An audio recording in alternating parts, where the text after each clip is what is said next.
Hello everybody, how are you? Hello out there, hi. Mic test, can hear ah?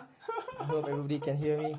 Hello Gary, wow, first one. Wow. Wow, Hi Gary. You got a super supporter. Very good boss. Wow. Hey Gary, hello.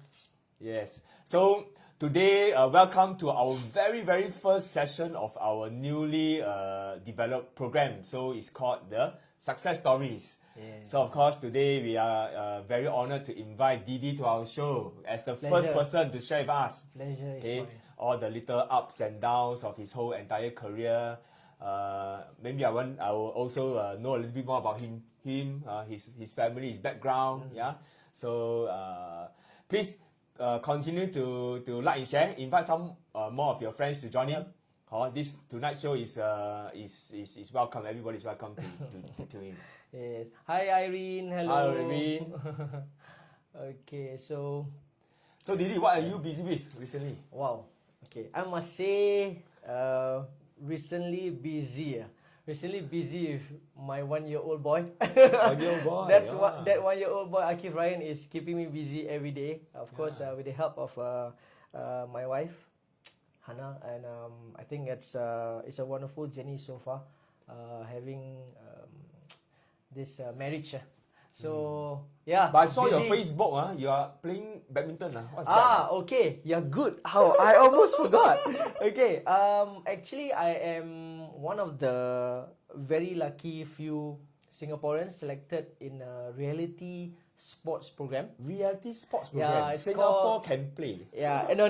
It's called Dare to Dream. Dare to Dream. So it's basically showcasing 5 normal Singaporeans out there, weekend warriors we call it, and who aspire to go through the rigorous professional life of the sports they choose. So I got into badminton because when we went for the initial Zoom interview and stuff, they said, oh, if you've got football background, you can't be. So you got to go into a sport where you are not totally like, you've never been a professional before. So I chose the next option, which is badminton. And then, fortunately, thanks to the Almighty, I got selected. Wow. At the final. How do you get selected? You want to share with us? Obviously, we go through a lot of Zoom and interviews, and of course, we have to really play the game. Wow. So few hundreds, and then few hundred. Yeah, and then, so you came in, you beat off few hundred. Let's not say. No. Let's not say. Say I only beat, today, I know Didi can play badminton so well. I thought he's always a footballer. Okay, so I think it's in the blood. Probably, I think my he's a family. sportsman. I think my parents, or rather my father, exposed me a lot during my younger days into any kind of sports. So that's how I picked up games. Any racket games also I like table tennis also. I like tennis also. I like. Yeah, but coming back to the reality program, so it's going to be a 16 weeks program for me. Basically, my mindset is very clear. I'm there to learn as much as possible how badminton player go through professional life. So far, this is my 4th week. Today is Monday, right? 4th week. So today I went through a Pilates session. Pilates, wow. Pilates. So I've gone through a lot of things that probably I would say I would not have done it if it's in real life. I went through a lot of like. They pay you, right? A bit lah. Let's not say that. Not bad lah. Let's not say that that. means got a bit lah. But it means that people pay you to exercise. Yeah. So I go through like things like body composition test to know my fat indices. Body free body checkup. Yeah. So check your bones whether it's all good or not. How fit are you? Honestly, I'm not fit. I'm not fit. How are you? Do you mind to share? I have turned 41. I've turned 41. 41.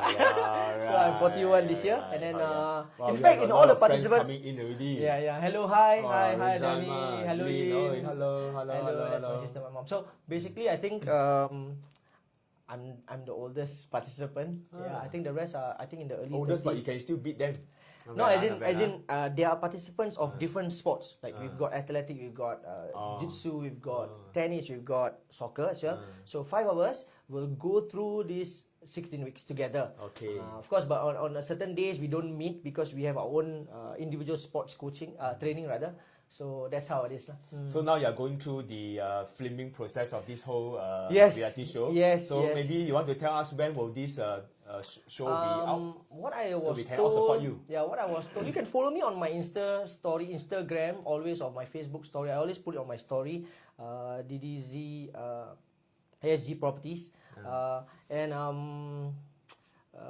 what was your question? Sorry, I forgot. Oh, When the it's show going to is- be at? It's going to be at in January. January. It's going to be at in January, Next and year. January next year. So Looking it'll forward. it's going to be 12 episodes. 12 episodes. 12 episodes. Yeah. Singapore's own reality show, badminton player. The first ever. The first reality sports show. Yeah. 12 episodes. Yeah.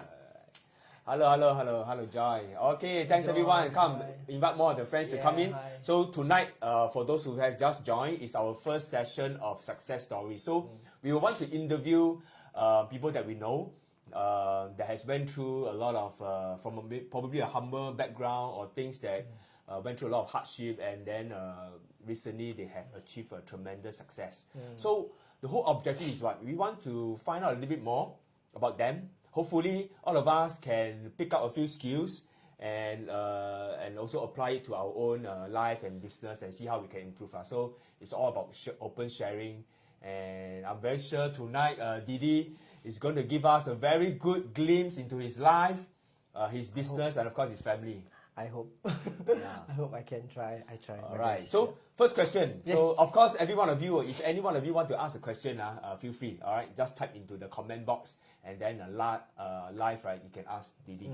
I'm very sure if he can answer, he will answer. Yes. I'm trying. Right. Okay, So we make a very no tough questions, Ben. no tough question. Okay. All right. Okay. So maybe the first one, just want to understand. Let everybody understand. Anyway, I want to tell all the viewers out there, this something that's I would say it's unscripted. We don't plan anything. No script. You see, I got no no script. script. So whatever comes from the I will ask one question. The rest of the 10 questions you all ask. Yeah. Okay. If I can answer. Okay. Okay, so I mean, just to get everyone get a bit to know Didi better. So Didi, before you join real estate, because most of us we know him as a Popnex real estate salesperson, but before you join us, actually what were you doing? Wow. Okay. Right after school, I actually turned soccer, which is my passion from the younger days, from the youth days. So. So you play I played professional football. Professional football. Ah. Then. What team? I played for I played for a few teams from the year the S League started. It was started from 1996, by the way. Oh, so you play for S League? Wow. Yes, Wow, but wow, I was more on the very exciting already. Faster tune in. So basically, more or less from the youth setup. So I was really starting to play in the reserve. They call it reserve league. So we stay in reserve league. I started with Sembawang Rangers because I grew up in Yishun. Yeah. Any Yishunites watching this, anybody who Yishun, my friends from Yishun, all they will know me. Anyone from Yishun one? So maybe change already. Yeah. So I played for my own kampong team, is Sembawang Rangers, and then after that, just before national service, then I was so-called, that time the coach was a Croatian. And Okay, so you play professional football. Yeah, assisted by Fandi, our legend, Fandi Ahmad. So came over, all those memories still linger in my mind after pass out from Tekong. Then, Fandi picked me up. Everybody was looking, how come Fandi picked you up? That kind of thing, So, and then those were the days. And then I played for SCF FC. It was originally home ground at Jurong Stadium, in Chinbi. Also during your NS days, you play football also? Yes, play football. Good, So a lot of time off. Yeah, so basically my life was just playing soccer. Sports. Yeah. So I am basically fortunate, one of those fortunate few. Raya. Yishun, hi Raya. Hey. So I'm one of those Hello, fortunate. Jasmine. Yeah, I'm one of those fortunate few picked up from the enlistment every year. As you know, they have this two types every year they have this quota kind. So I'm very fortunate to be picked up to play for SAFC in the professional setup.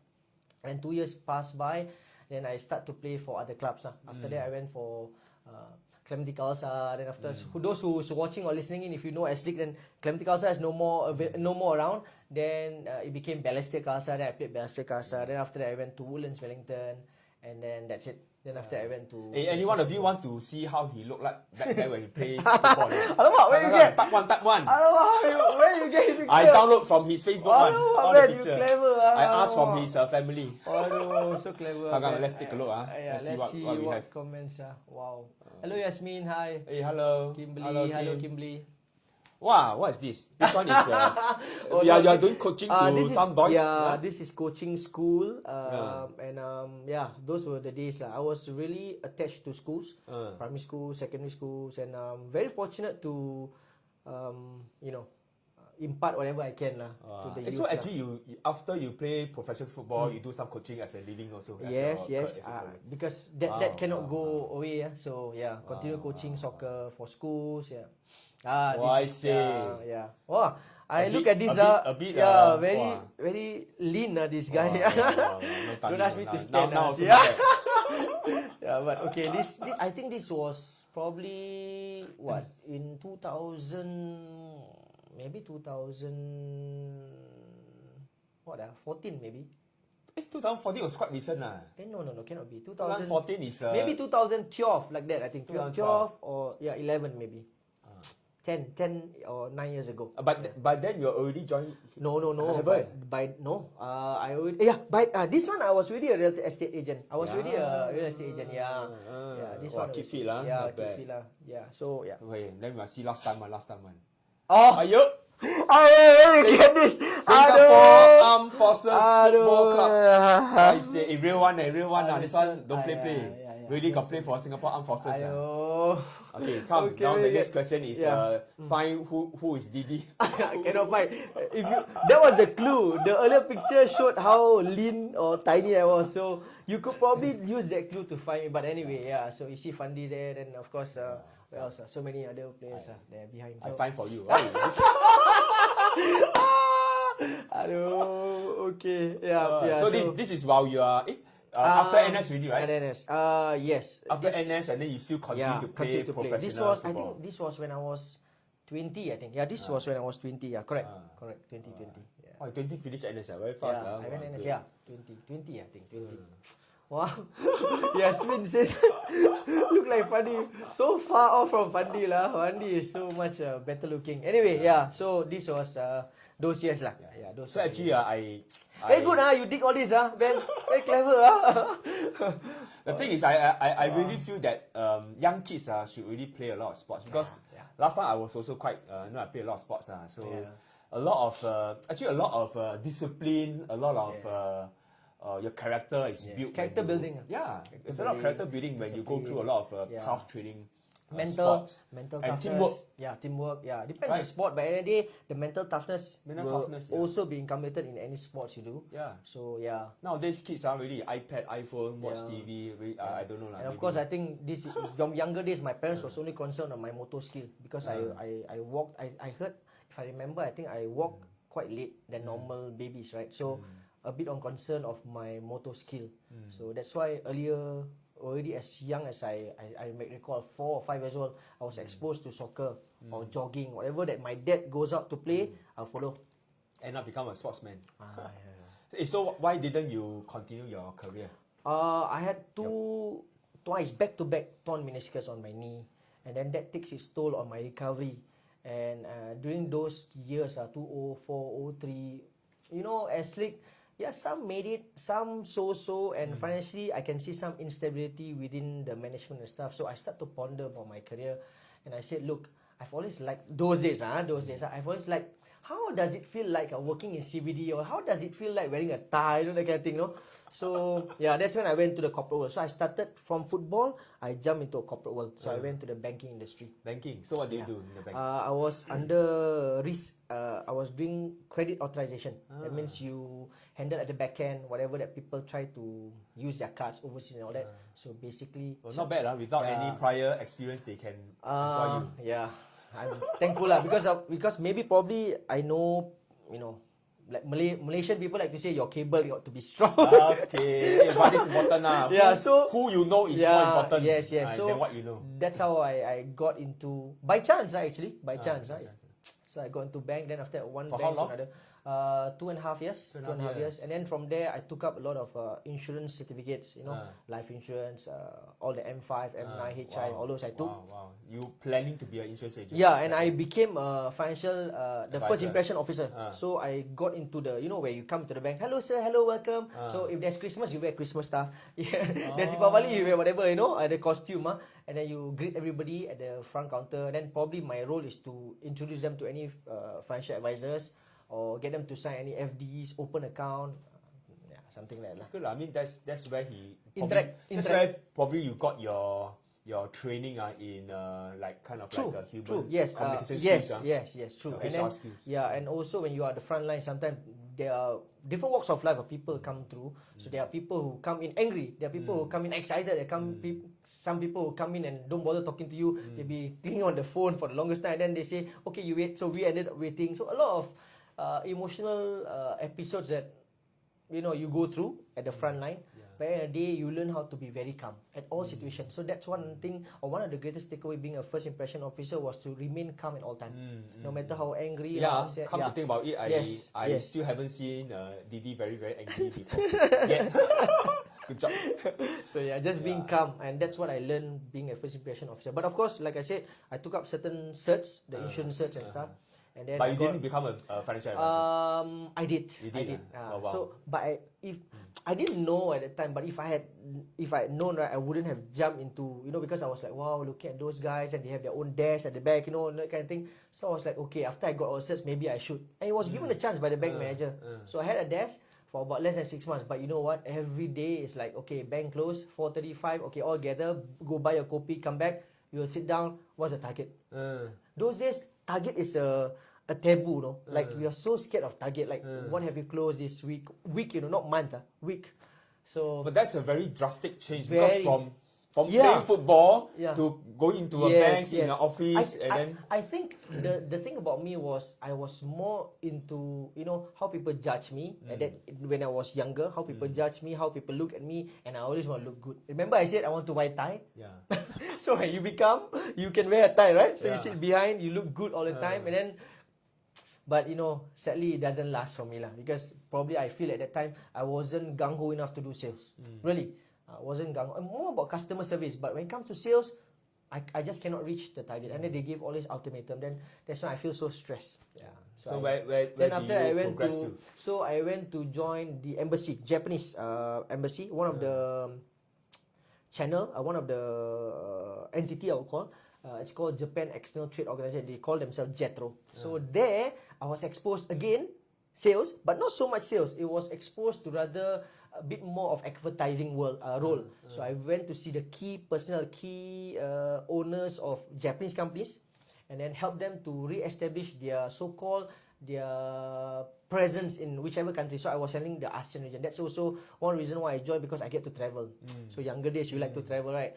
But I tell you, after 6 months, I got tired. Yeah, you come back. You go to Bangkok. You come back. Then you go to Vietnam. You come back. Wow, Spend money, go holiday, travel, and go for different. business. And then you also go there. Not say target, but you go there with the desire that they will join and be part of the embassy, because being part means you have to pay a membership, just to showcase your ISO or your company's presence or your company portfolio.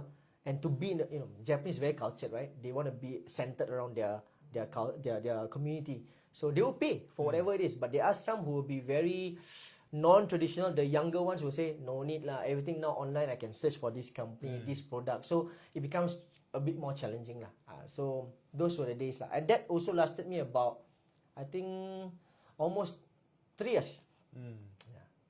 Then, while I was doing it, because I have the experience of meeting people, like I said, the so-called key personnel, right? Directors and stuff. I get to see the corporate world. I brave myself to interface with. Sometimes I come in, the Japanese company will thought that I'm coming from the Japanese embassy, right? They will get all the members to sit, and I come in, how come so many people sit in the meeting room? But this guy is coming to sell the advertisement space to be part of Japanese embassy, And then they get, this guy from embassy, I thought. But because like I said, they are cultured. So everybody will come in for the meeting because hearing that I'm calling from the embassy. But in any case, those were the fine-tuning years that got me into sales. Slowly, as I said, I wasn't into sales, but slowly it got me into braving myself, meeting people, interacting. And, So how did I you like that. finally get into real estate? Yeah. So at that point, being in the embassy, I start to see or rather help these Japanese who comes here or whichever country, right? I need to address their kids' school, their lodging, their transportation sometimes. So from that, right, I realized, I start to bring these Japanese see houses, rental. Then I start to fall in love. Wow, the different kind of properties, especially the Japanese who rent in Singapore, or they will want those in Orchard. No, it's always been a dream. Like, to answer your question directly, what got me into real estate, right? Basically, we got friends and family when you're younger. You go to the condo and you walk past and say, wow, nice, feeling. Go down, got swimming pool, got gym, right? So the aspiration keeps boiling, and from that experience in the embassy, I got them houses, right? Through the relocation company that we appointed. Then I start to fall in love at looking the different types of houses I go, the different type of private property I went to. And then I start to feel like, this is like a cup of tea for me. This is like something that I would love. I would like to see houses. Those days, in 2008, 09, I remember, they don't need you to have a compulsory, license. So-called. Before 2010. Yeah. So I Google, and then fortunately, I no, it's not Google. I remember it's Yahoo. Through Yahoo portal, and then I saw this portal, SingaporeExpats.com. Singapore Expats. Oh. Yeah, and then they put there. Is it still around or not? I don't think so. I don't know. Maybe still yes, but not that active. Yeah, so then it was a portal, no. Then I said, then when you click further, you see they say what you call it? Career opportunities. And then I click, I send my resume. 2 days later, they call me. Would you want to come? Wow, then I go ahead with the interview. So then I was like, wow. So you started work at Singapore Expats? Yes, because you know what? As a relocation or rental agent, right? Back then. No, it's basically we call ourselves housing specialists. Housing specialist. So we handle the Japanese. We got inquiries from the portal, the call center. They say, okay, Didi, call them. You bring them around. So it's more about rental and totally exposed to only private properties or commercial industrial properties. Like they want to rent offices or industrial space. So we deal with all the expatriates That's cool. That's cool. So that's how I enter. Because also reason why I must say this, to be very clear, how I came or chance upon the real estate is because this SingaporeExpatriates.com, thanks to them, they have this what I call package whereby it's not totally commission based. So you are given a salary, a transport allowance, and of course commission. So it's a very good transition period. Because from a salaried point of view, and having bills to pay, mortgage, etc., I was thinking, wow, if I go commission, I don't dare, right, at that time. So yeah. So, let's see how he looked like back then. Okay. This one. This one is not bad. You see got pose. Look up. This one when I was so much slimmer, and this one was I think when very cool, are you? You know why? This is something that I always want to remember because this was the first condo I went.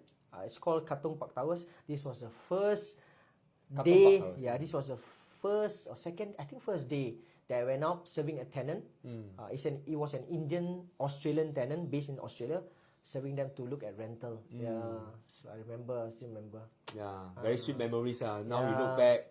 So finally you. And remember, see those days you have tie. I have to wear tie. See. Yeah. I wear tie those days. Last time I wear tie. Now I don't wear because my collar I cannot. See got all this. So those days. If I buy bigger shirt, but the sleeve too long, then this one too loose. Then I think so I cannot. I think also Ben, those days, right? I think, correct me if I'm wrong. You are more serious, seasoned and experienced. I think those days, the stigma was being property agent. You got to wear shirt, Yeah, of pants, course. It's like financial advisor, all this. You got to look good, and the first impression especially matters. back then, we were all young. So you have to dress and look mature. Imagine back then, we wear t-shirt, already 24 years old, 25 years old, wear t-shirt also very funny. But today agents also. Now, already act cute. So those are the days. Thank you for bringing this out. You took this from Facebook, I got a lot of spy one. Okay, very clever, even. Okay. I'm worried though. You are going to reveal more pictures about the man. So now see, we spent about 20 minutes, exploring a little bit of Didi professional footballer career. Grew up as a sportsman, but I think those were the days where he built his character.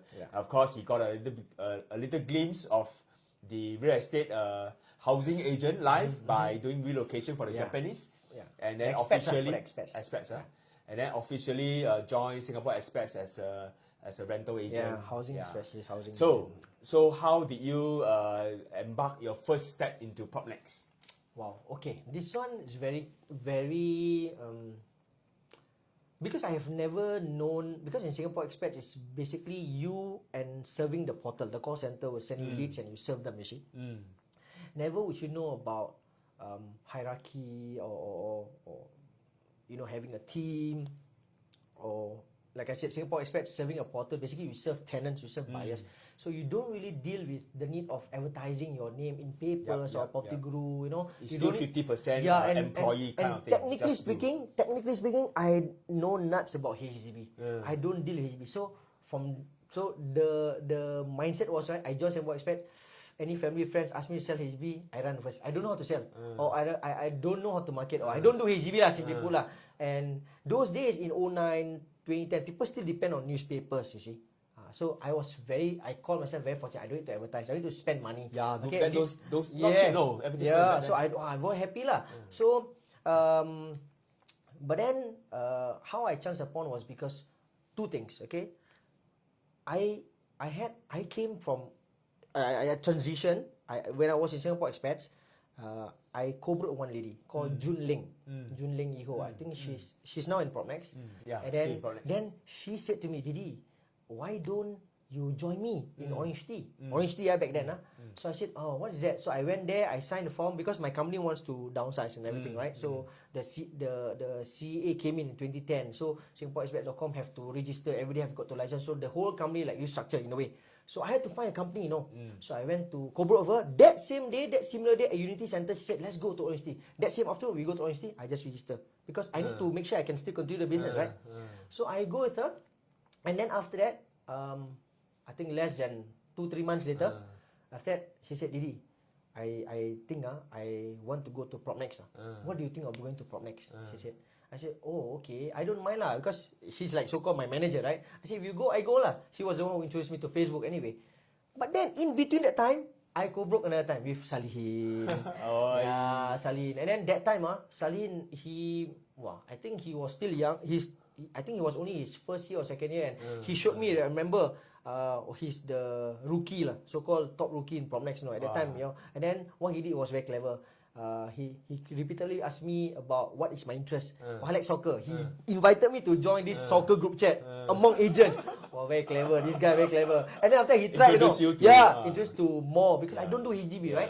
So, but what brought me to be with him till today was his introduction about, hey, you can do HDB also. Don't miss out on HDB. And in 2014, it was like the EC era. EC, executive.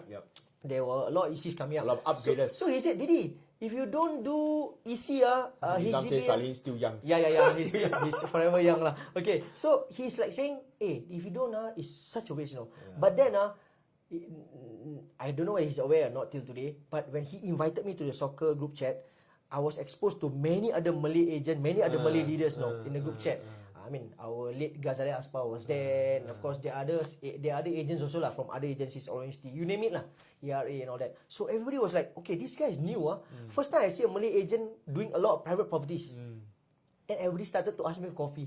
But at that time I was so naive. I don't know what is it. Why ask me for coffee? So I thought they asked me, and I'm always the one who don't mind share what I know about private property. I'll tell you how to do private. Some of them even bring the OTP. Hey, Didi, how to fill out OTP? Starting only. But after eventually it's all about, okay, why don't you be with me and join me, that kind of thing. So that was the day. But then I told myself, how I decided was, since Salin was the first to approach me, right?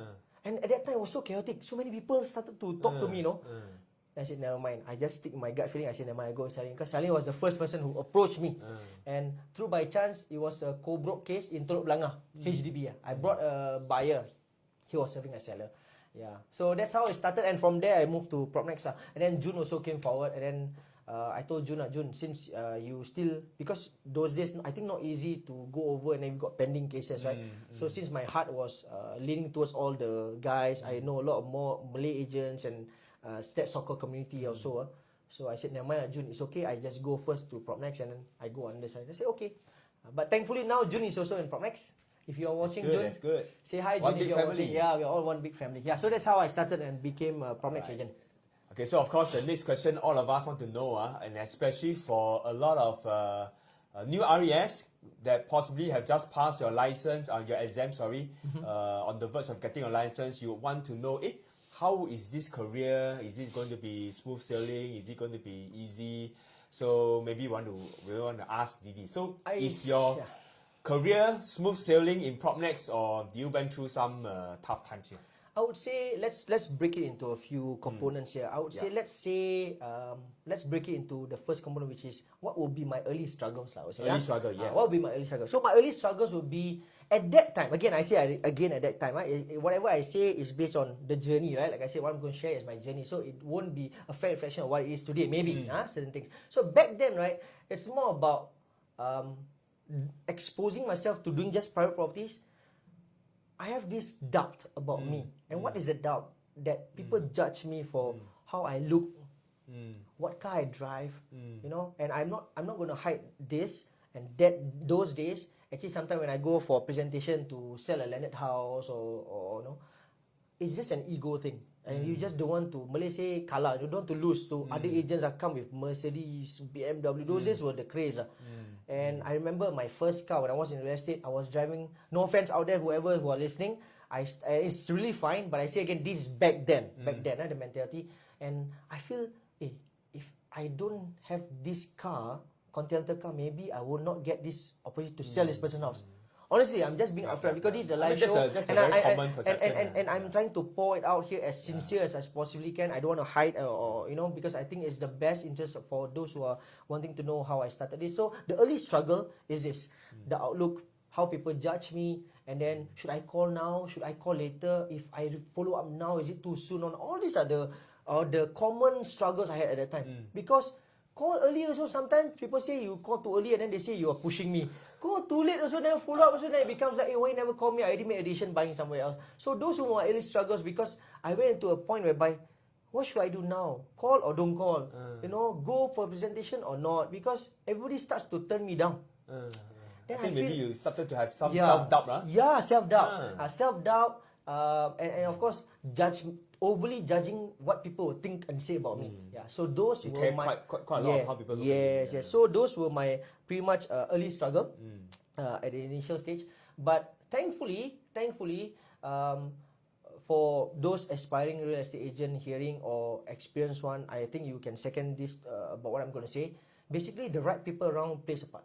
The right positive energy people around you plays a very important role, and I have to thank those people around me at that time, because if I haven't got the right people, can you just imagine, I sit in a place and I come and I see you, Ben, how you doing, Ben? Then you said, this month bad lah. So I will feel, okay lah, I didn't close, so I feel bad, right? But if I see someone who's positive and not too bad, the market is good, Didi, how are you doing? And he counter that energy back to me, I'll feel that, actually I don't know what's wrong, I'm not closing. So those were the days I had that a lot of time, and because I meet the right people, I have the right surroundings around me, I get positive energy back to me. So that gives me the answer to all those early struggles. Like, these people are the good people. Yeah. I see. So that's pretty much. And then, how else? After the early struggles, then you probably want to ask about whether there's any moment that I want to quit, right? I can tell you. How you know what I want to ask? I know, because you're telling me about you're just asking me pretty much about the journey, right? So I just coming through that flow. Because whenever people come to my show, I must always dig, right? So must dig until very deep, when to that moment that he almost want to cry, want to give up. It's always like that, So I mean, it's not a success story. I do how good. People don't understand, because I truly believe, I myself included, every success behind there's a story. So today is my job to dig the story out, to let everybody have a little bit of a glimpse and understand, so that thankfully everyone can learn from the story. Thankfully, people around me was good, positive. Quit was never in my mind, and I'm blessed by the Almighty giving me the strength that no matter what, I will pick up myself the next day. No matter how bad the deal is, or if it doesn't go through, or how bad an experience I have with a client those days. If I don't know how to recover, don't know how, I just seek in the Almighty, and then the next day I'll be fine. That's how it is lah. A lot of things lah, Ben. To be honest, over this 11 years, 12 years, it's been Initial struggles, like I mentioned just now, were apparently there, of course. I cannot hide about it. There's no smooth sailing like any other career, I guess. Yeah, any other career has its own obstacle and challenges, and I'm no different. Real estate is also no different, but it's about how you overcome it. And the answer for me particularly is about having the right people around me, the right support system, and being in PropNext, of course, that really helps. We have right from the top our CEO Ismail, who's truly humble person. I mean, I can share right here with everyone here. I can dare say that I can just feel that even though he's a CEO, I think he's so humble that he can even talk to you, meet you, spend time with you. So I think it's very difficult to get in this current modern, and of course we are our largest listed company. He still spend time, take time, effort to really pour out or tell you your blind spots and all that, and that's perfectly okay. And I really love that culture, and that's what PropNext brings. So can I say that that's been in your career so far, right? I so far, from what I understand, it has been quite not too bad lah. I know things have been progressing. But do you reach a stage whereby you feel that you are not doing as well as other people? Because even for me, right, and a lot of my agents, right, even though sometimes if we were to compare to a lot of other people, we are all doing fine, but because there's a lot of peer comparison. Wow, your colleague, wow, this one so well, wow, this one, wow, so good. So there's always this kind of benchmark that it's like a runner that run very fast, but there is someone that run faster than you, right? So you always want to chase after them. So do you at any moment feel that you have reached what we call a plateau in your career, and how do you overcome and become who you are today? I think the main thing here is to always look back, reflect, and say, you have to touch your heart, and I really know yourself better in such a way that have you actually tried giving your best? Have you actually given your best? That's the thing that sometimes people fear they hide. They don't want to ask, they don't dare ask, they don't dare demand more from themselves, they don't dare to push themselves to the limit because what if? Because there's a lot of what if in them. But for me, I try not to have that what if, or being a normal human, let's put it across like I lessen my what if. Just do it first and see what happens next. Don't think too much about what if I do this and this is what if I. So the what if is something that you start to put away first, and if you can remove it totally, that'll be the best. I feel that this 11 years or so journey is a mix of a lot of emotions also I would say, and of course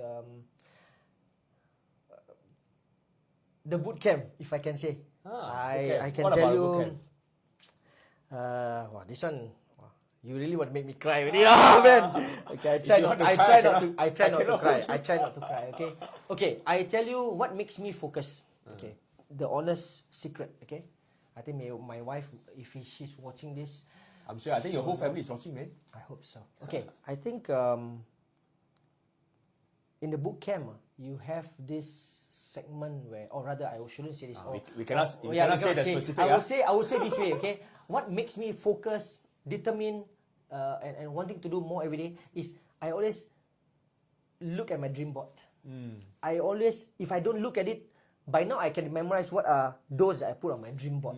Okay, for information, dream boards are basically what you wish to have in your life, and you probably want to put a certain date, like by when you want to achieve this. Because a lot of people are not very clear on what they want. I don't know whether you were there as a facilitator or not, Ben, but when I joined PropNext, and in 2016, I remember I attended the boot camp, and then there was this where I had to do my own dream board.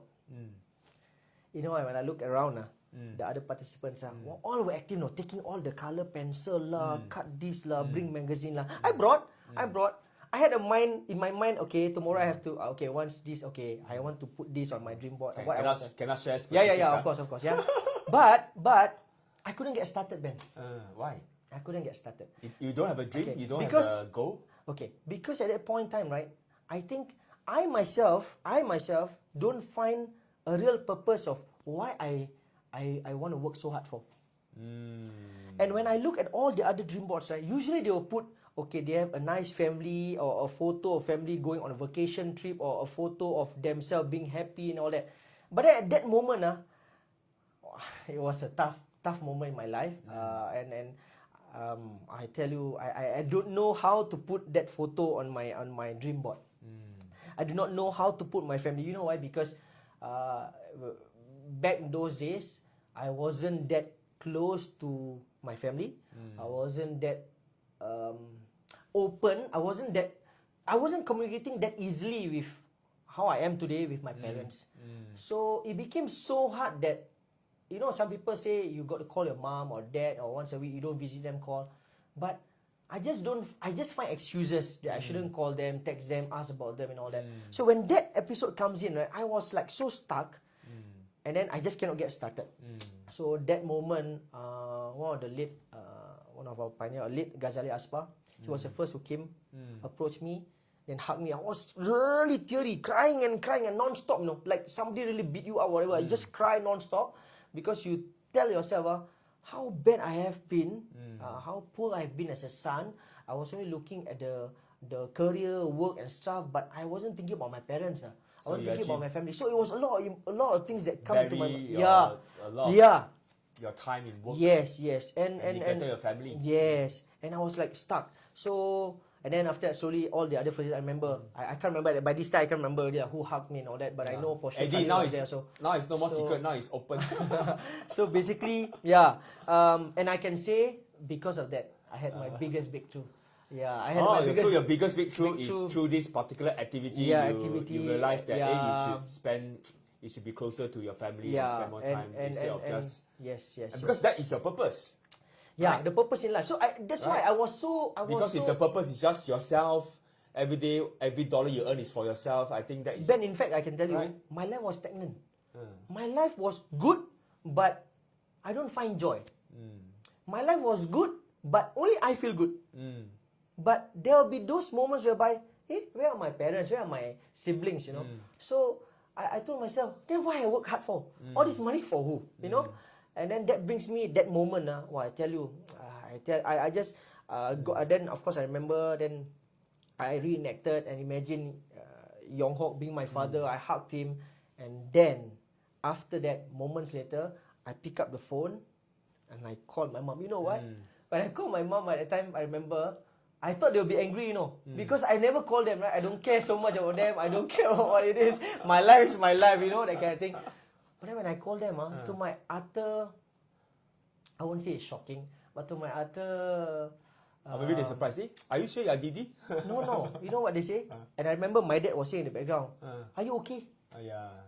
You see, no matter what you do as a son, right, how bad you so-called ignore your parents or whatever, they still ask you, are you okay? What happened to you? Why are you crying? Why? They are concerned for me, no? Yeah, of course. Suddenly They're you call concerned. them and cry. I will never forget that moment. My mom, my dad was asking, hey, how come you're, crying and all that? No matter how tough we are out there, we still have a family. Yeah, so that's the turning point in my life. That's the moment whereby I said, no matter what, family first. Yeah. So what is different after that turning point? What became different? I mean, again, I say this is not by chance, or if anyone out there listening, watching, you may think otherwise, but I can say to you, after that, being closer, giving back to my parents more, spending time more with them, my business just skyrocketed. And I've never looked back ever since. Never looked back. Thanks to the Almighty. Never. So from 2016. So when you give, you receive.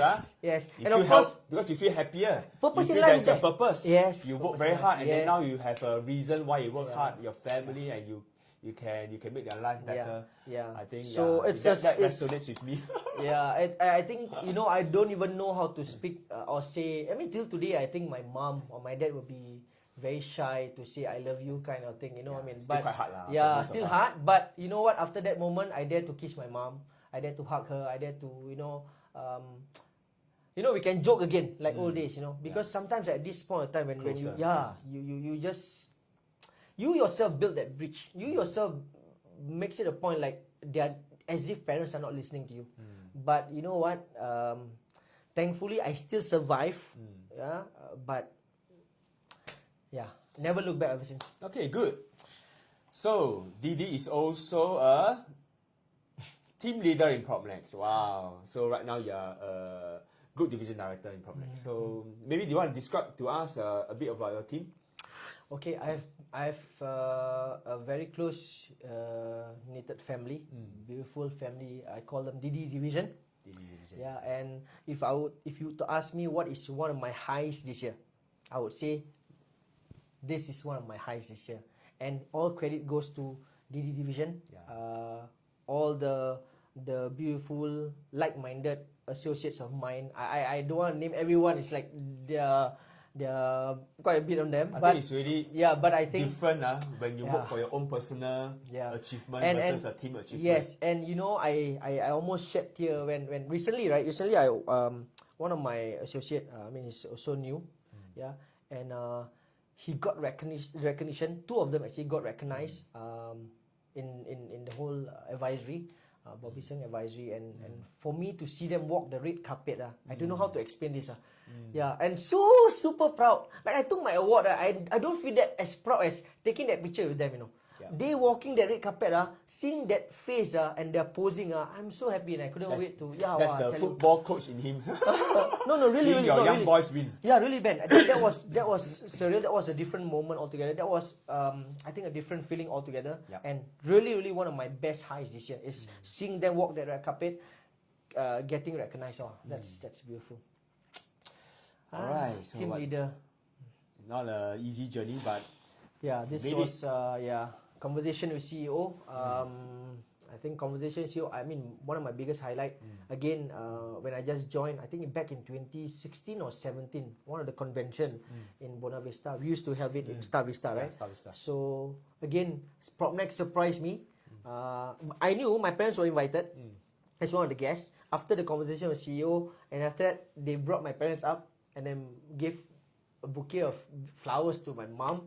Oh, I tell you, that picture is still on my. If you look at my Facebook profile till today, that is one of the moments that I'll never forget. My parents up on stage with Ismail, and I think Nizam Ghaffur also was there to witness it, and one of my proudest moments. So I think one of the benefit, right, of really wanting to do well in this career is we have a chance to make our parents and family proud. Yes. So that's also what drives me personally. So I can really relate to what Didi has shared. Right? Yeah. If all we are working every day is just for ourselves, that kind of push factor is not as much as working hard for our family and our team. Yes, definitely. I second that. Ben. Okay, so Didi, I remember there was one time you did share with me early this year. We had our platinum lunch, and then you shared with me that you had a short little one-to-one conversation or meeting with our CEO, Mr. Ismail. Yeah. So to all those out there, okay, Mr. Ismail, CEO of PropNext, is the CEO of a public listed company of almost 10,000 associates, but he still can find time, right, to meet some people, right, to have a one-to-one talk. Yeah. Right? I myself, I've met him many times, so have a lot of takeaways. Yeah. So you did tell me back then that he told you something that you felt very inspired, and from there on, it has been a very, very amazing year for you. So maybe you want to share exactly, maybe not in detail, but in summary, right? How did he inspire you, and what did you do differently? Sure. It happened in August last year. August last year. He called me, and by the way, my wife is also a registered licensed property agent, Hannah. You can find her, Hannah Hayden, in Facebook. And Hannah, are you here? And we were invited. Impromptu, rather, I would say. And then we had lunch. So one of the key message he said to me, Didi, if I were to rate you in terms of knowledge, in terms of experience, among the Malay Muslim agents in Singapore, probably you fall in the top 10. Exact words. But he said, but if you talk about ranking or whatever that you earn, you are never top 10. He threw a question back to me, how come? Very short, concise, but very short. Yeah, and he basically, that's a blind spot he saw, because you got knowledge, you always share people, this and that, and then you, okay, but then you are never top 10. Knowledge, experience you have, because you know, he knows I've done industrial, I've done commercial, I've done rental, I've done HDB, I've done ECs, I've done new launches, all genre, all property types. I would say not genre. Music is genre. All property types I touched, I've done, I've transacted. But he said, what is lacking is to be consistently at that top 10 is something that you can look at. Why aren't you looking at that? So being just knowledgeable And is not experience, sharing is not enough to suffice in your own pocket, right? I mean, you also need to be happy in your pocket. I mean, realistically, he's talking about the realism of what is the reality, right? So you want to empower, you want to help people, then but your pocket also have to be happy also. So what did you change? What did you do different? My approach. Your approach. My approach about how I connect with the client. The approach about how I committed to client's journey. Because I used to be like, okay, I let you take your time, you know, I let you think about it, I share 2-3 hours. My wife always say, Didi, you go for presentation 2 hours, 2.5, then after that you let them think, you know. Because I'm not that pushy. I like to go and then let them talk about it, decide later, then sleep over it, and then sometimes they go missing. So ever since that, right, I was a bit laser focused, laser sharp. Whenever I go and I want so-called, not say I want decision right there and then, but I kind of like want to walk away with so-called whether there's some assurance that, okay, I'll be the chosen one. If let's say Maybe your client is sitting there waiting. How come Didi never asked me to do anything? Why? I'm very ready. How come Didi asked me to go back and sleep first? And you know, sometimes we go to new launches, right? We go to show flats or we go to see houses. I said, never mind lah, abang, never mind lah. You go back, you discuss. Because this one is a matrimonial home, no. I'm always concerned about that. Go back. But he go back, think, become more confused. But don't get me wrong. Not saying that today I ask you to decide on the spot. I'm not saying that. But today I'm a bit more proactive in terms of making sure the decision making is done then. Reason being because the market is moving, right?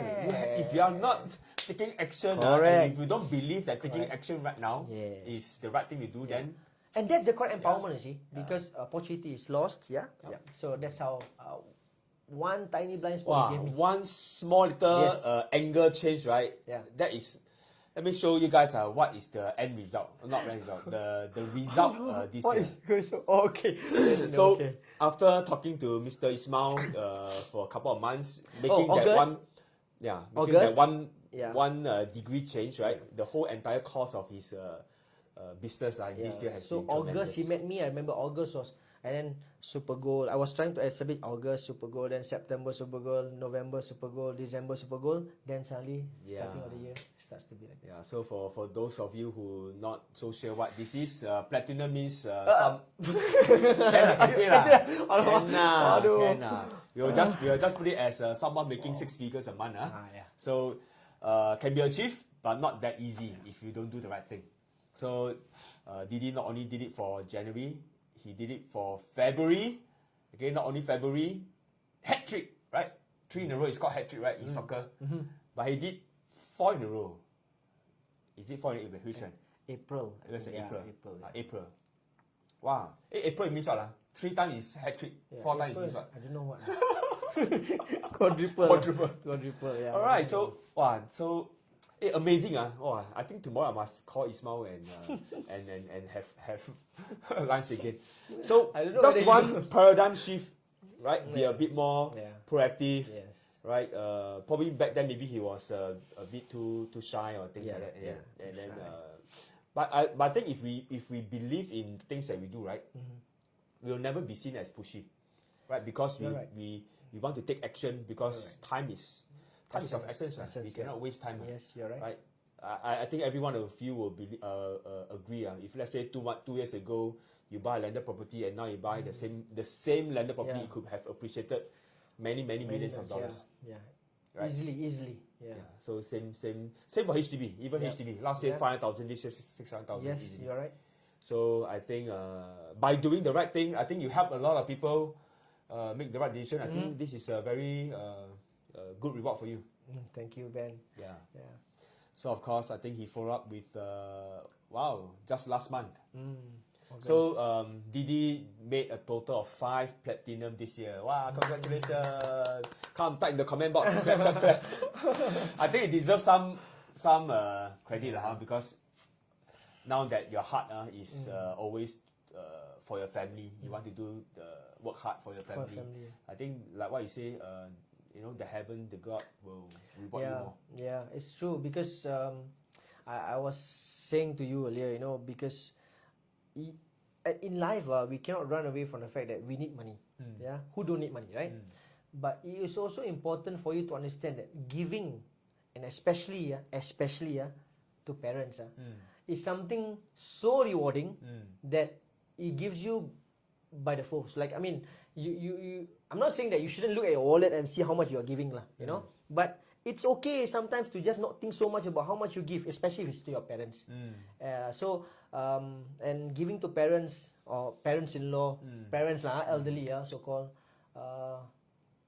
I think is one of the secret weapon to make sure your abundance of joy and happiness will never be stopped, hopefully. So you got to keep on giving to parents, elderly. Of course, donate as much as you can, if you can, and then do a lot of good deeds. Then of course, I think honestly, plying our trade is the best thing. We really go out there and value add to our clients, so that we can bring home the dough for our family and not just for ourselves. So I think to summarize, Didi, right, in these early days, right, I think quite common now. Most of us, myself included, maybe, we all care about ourselves only. Think about what car to what change, car, what watch. all this. Guys only can buy the 2-3 things, car, watch, but actually very expensive one.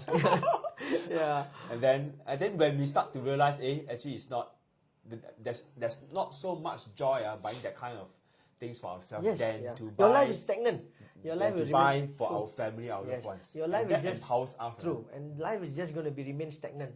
Because if I reflect it back, right, you have all those, you can have those Rolex or, the nice cars you want to drive, but your life just remains stagnant. Inside you, sometimes you just feel the lack of joy, and because like I said earlier, you don't find the purpose of why you're doing this for, why you work so hard for, but with that in line, right, then of course. And I say again, I'm thankful. I always reflect it back on my dream board and to make me laser focus about, have I achieved it? Have I achieved this? Have I achieved this? And that makes me driven every day. So let's take a look at Didi's lovely family. This is your latest, your your younger boy, right? Yes, he Your younger was son. just 1 year old. 1 year old.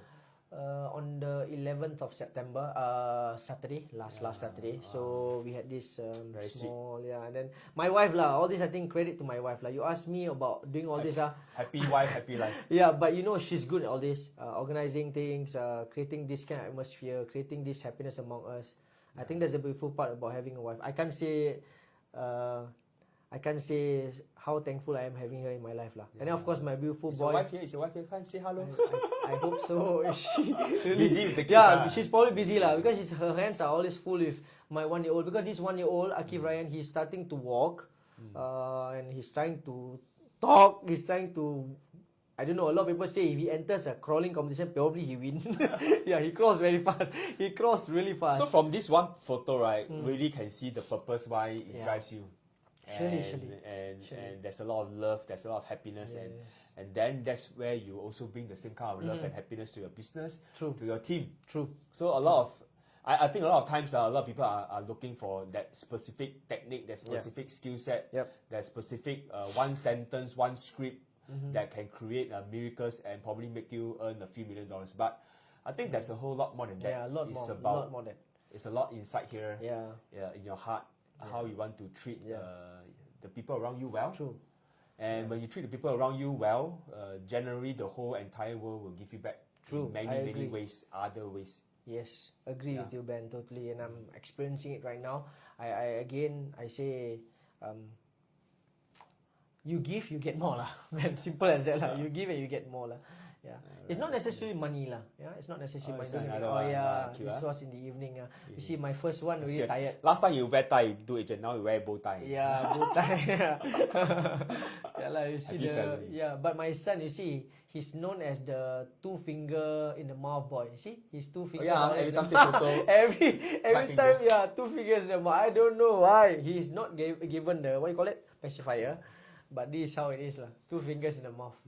I think another push factor for any experienced agents out here is really to be the best role model parents that we can for our children. Sure. Yes, you're right. So doing the right thing, and at the same time, I think we have to earn money happily. True. Even myself, maybe now I talk a bit. Initially, when I embarked on this career, I was very lonely. I was always very stern, very serious.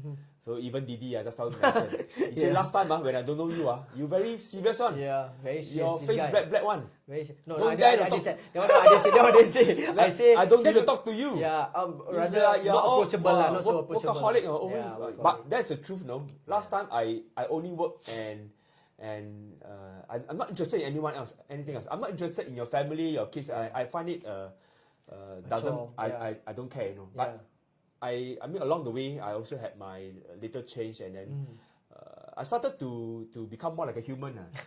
Really. I started to feel, to love and feel more love and be loved, and I treat my clients well. I think I treat my agents well, and then things just become better and better. So this is something that is very difficult to explain. It's not also the skill set, not the technique. It's not. But I think it's also our PropNext culture. You agree with me? Our PropNext culture is beautiful. The sharing culture is beautiful. The caringness, whether you producer or anyone who's associated with PropNext, anyone, we are cared for. And that's something that you should feel. Because we are always being love. helped by our colleagues, our company, our teammate, and then we also have this willingness to go help other people. Correct. So I think it's like a very good helping culture here. Yeah, very, and it's helping a lot in our daily life. Like it's helping a lot in our and it's helping a lot in our spiritually, mentally also. It helps. It comes us when it comes to our business as well. How we speak about our business, how we meet clients, how we encounter differences and stuff. It's helped because of the nature how PropNext, cultivate this in us lah. We are a lot more calmer now. Yeah, that's good. Very happy for Didi. Any one of you, the friends out there, have any questions, burning question that you want to ask Didi? Come. Thank you, Ridwan. Wow, I hope you are also inspiring people as well, Ridwan. Jerome, thank you. This Jerome. is our chance to dig him a bit. Today he never cried. Kenny, and thank you so much. Gary, my boss, thank you, Gary.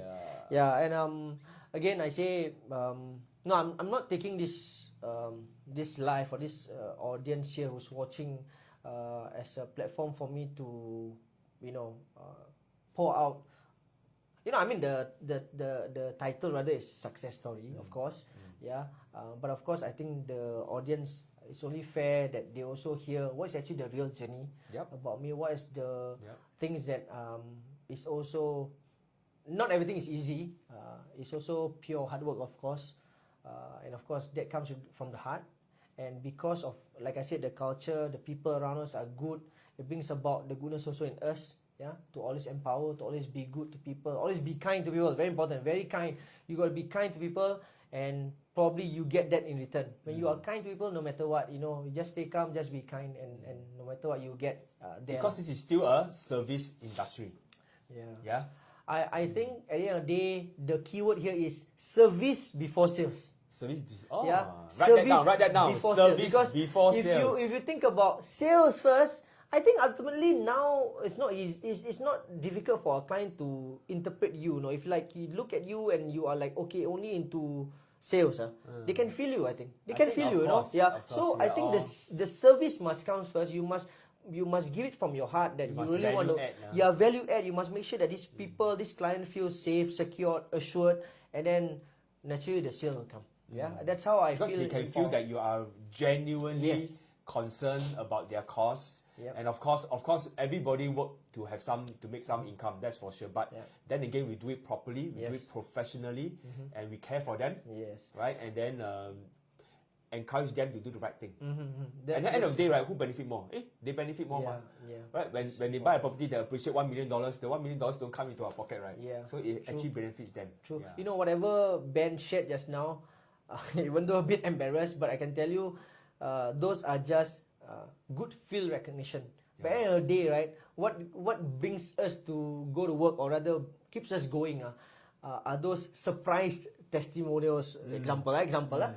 I'm not talking about in the form of gifts and all that, but just simple testimonials they send to probably Propnex or some some nice gesture of good message. Appreciation, yeah. It's Just like a simple message is good enough. Those are the things that wow. Yeah, I think, agree. Yeah, it's I like totally shock. agree. The feeling is so shock. And sometimes if you don't ask for it, and then they say, thank you so much, bro, you are the best, and things like that. That's okay, good enough already. Yeah, it's just unbelievable feeling, I tell you, and that keeps us going, That keeps us going. I don't want to add on people who get the experience. You see people collecting keys, or people who've never been able to buy property get their first home key or second home key, or their experience of people from HDB never believe they can buy private property, be it condo or landed property. That day, that moment where you get them to commit or get the keys, I tell you the feeling. Ben, I tell you, Ben, the feeling is amazing. It's amazing. That's the feeling, And then, of course, years later, you see, you dare to call them and say, look, hey, that property you have now, this property you have now, that place now, we got together, right, 4 or 5 years ago, right? It's this, at this position. You are really happy, proud to call them and say, look, you've made money. And then that's a good feel. That's amazing. Good. Yeah, I think you also apply to yourself, right? But, doing bought some properties and things like that. So I think that's also a very good, good role model for everyone of us. Since you touched on this, Ben, I exercised it on my anniversary. My wedding anniversary was on the 16th of September. So Didi bought a property recently. So I exercised it. He's very shy. Why you so shy? Never mind. You just share a bit. Never ask you your bank account how much money. Buy property is happy. Buy is okay. On the 16th, I met just bought a property. I met the... Just nice, I'm the project IC. I know he bought a property. Didi. Okay, so I when I went to the law firm, right, to exercise, right, so the conveyancing officer, the lady was saying, hey Didi, today different, I said, yeah, I feel different. Usually I bring clients, right? Today I'm the one signing the papers. But then, this time I didn't cry like the dream boy, I hesitated. This one I didn't hesitate, of course, I read through like a client and I signed. But after that, I walked away, I feel so... tears of joy, really. As I speak to you, it feels good, but because you know why? Again, because it's your hard-earned money, because you know why? It feels like, a small little milestone has been. I don't know. I just love my family, I just love my wife, my kids, and when I got that property, I feel like, wow, I think look at the picture, happy family. So I don't know. I just feel like I've done the best. That one for me is, the tip of the ice. That one. I don't know how to explain pure words, but I even texted my wife. It's surreal, like, wow, I'm buying this. Really. So when I bought it and I know when I exercised it, and then it take a few moments. From the moment I option until the day I exercise on the 16th, every day I was like thinking, okay, I'm buying this, I'm committing to this. At least now I got to picture how I put my clients. I got my clients to buy and commit. Maybe this how they feel when they buy a property, then waiting dum. So it's very important that we work hard and also buy property ourselves, so that we also understand the whole flow. So I mean, I'm happy I did it. I'm happy I did it for my family. I look at my I look at my children photo that day. I cried. I really, because I think, wow, this one I can imagine my son, my family staying there, and wow, this is amazing. The joy of working hard day in day out to finally provide a very good property for your family. Yeah, I hope so. Yeah, it's exciting. All right. Okay, thank you everyone. Thanks to all our friends that tuned in tonight. So we had a very wonderful first session of our success story. So definitely Didi has brought to us a lot of tips tonight, right? From I must say this again, really go and get all our kids go and play more sports, because sports is very good. Yes. Yeah, really the kind of character that you built since young. Fighting spirit, never say no. You see, just now I tried to ask him, maybe I asked him trick question. Do you ever want to quit? He said never. I never want to quit. Because why? This one is a sportsman mentality. Right? Lose never mind, but cannot quit one. While you start, you must finish. Yeah. You must end it. So that kind of character, right? Therefore, he can persevere, and all he needed was some wise words from our CEO. Yeah. Like I said again, the CEO can give meet up one-to-one with all very humble agents. I can't imagine not having such a humble CEO who takes time, effort, pour out his feelings, see our blind spot, share, and he only wants the best interest of his people, you know. Sometimes leaders, right, just need to give us that a bit of direction, Yes, right? true. And then we work towards that direction every day. I think I shouldn't forget a few names. Since you mentioned this, only to be fair, I think I shouldn't mention a few key people who has actually helped me. Yeah, I think who you want to thank? I think very importantly, since it's live, I don't know whether you're recording this or not, must. but I think a few key people has pretty much in a way transformed me.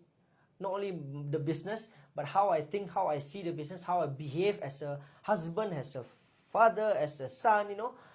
Namely, I think first and foremost, I think our KEO, Lim Yong Hock. Yong Hock. Yeah, I actually had a one-on-one with him. I mean, he's one person you can text, you can say, or open door policy, just knock, come in, talk to you, chat. And we are not talking literally about business. We're talking about personal life. We're talking about pouring out. And he's one of those person who can give you the right good advice. And then of course, next, in terms of if you talk about how I see the business, how I can better myself as a person, again, our directors, Mr. Kelvin Fong, he's always there. In fact, when I wanted to purchase his property, I didn't tell him that I was buying. I was buying for myself until to the last very end, you know. But I think he sensed, he's a smart guy. He sensed it. But I asked him based on this one, and then he was sharing me. And I can say he's one person you can depend on. In fact, the whole company will, if you are watching this, I think, Kelvin Fong is, I don't know, he's just, I don't know where he gets his energy, you know. Sometimes I worry for him, but I tell you, he always tell me, don't worry for him, I've got 20 more years for you, you know. And that's always what he's going to say to you. And then, of course, Alan, director, he's one of the person, when I started, when I lost, if I can share this, I bend a little bit now. I lost 2 of a very mega deal. Yeah, and on both occasions, it was Alan who picked me up. Alan was the one who actually, Alan Lim, he was the one who picked me up and restructure how I should perform. Like he gave me good tips, good insights on how you should handle when and where, what questions you should pose to get offers or negotiation techniques, etc. And he's the best. I tell you, he's the best. And so with that said, I think he was there. And of course, Eddie always being there, very helpful. A guy who, when you text, he's always there to reply. I'm literally talking about the management people here. And last but not least, of course, 2 or 3 key men. I will say my bosses again. Nizam Gafur, if you're watching, he's always there. We have actually gone many a times. We have actually had a lot of personal breakthrough, or rather sharing session personally. Heart to heart talk. Yeah, that's the word I was looking for. Heart to heart talk. And he's very calm. Approaching whatever situation, he always give me very good advice. As a Muslim brother to brother. Salin, of course, is always there for all my jokes, my laughter, my cry. He's like a brother to me. In fact, he's someone who I can say not selfish, unselfish. In what he has, he's not selfish. More like a friend to you. More than a friend, he's like a brother to me. And of course, there are many I want to mention. But if you want to talk about how I revolve or how I evolved to be who I am today, I'm not saying that I'm the finished article product. Yeah, but these are there are a lot of people because of the culture, because of the bonding, because of the beautiful people. I tell you, I would not have been able to achieve what I have achieved now. So these are people. Of course, Ben. Thank you. For all of you there who's watching, right? Yeah. This is my boss. Yeah, and he's always there if you want to chat. And why him is because he's also someone who's a fighter, who never gives up, and that rubs upon us agents. So I can also say, play sports, but I never go to the talent show. Too lousy. Lose. So basically, so you have that forefront in. I can't say I'm in the wrong place. Thank you, Didi. Really very good sharing tonight. So just to let you know, he's not being paid to come here. Really took 1 over hours of his time. Of course, no worries. Also we got to prepare and so that we can really have this open sharing for everyone. For those who are keen to understand a bit more about this career, feel free to contact any one of your friends that you know. Of course, PropNext is a place whereby you can get help from a lot of people, right? From all the way from the CEO to all your brothers, your managers, your peers, your colleagues, right? And Once again, thank you, Didi, for your sharing. Pleasure is mine. All right, thanks all your friends. Thank you everyone Thank you, everybody, for joining tuning tonight. in. Yeah. Next Monday, same time, 8 p.m. Yep. Success Stories episode 2. Guess who will be interviewing? Yeah. Stay tuned. Yeah. All right. Okay. Bye bye. Thank you, guys. Thank you. Thank you for staying. Bye-bye. Bye bye. Thank you. Bye.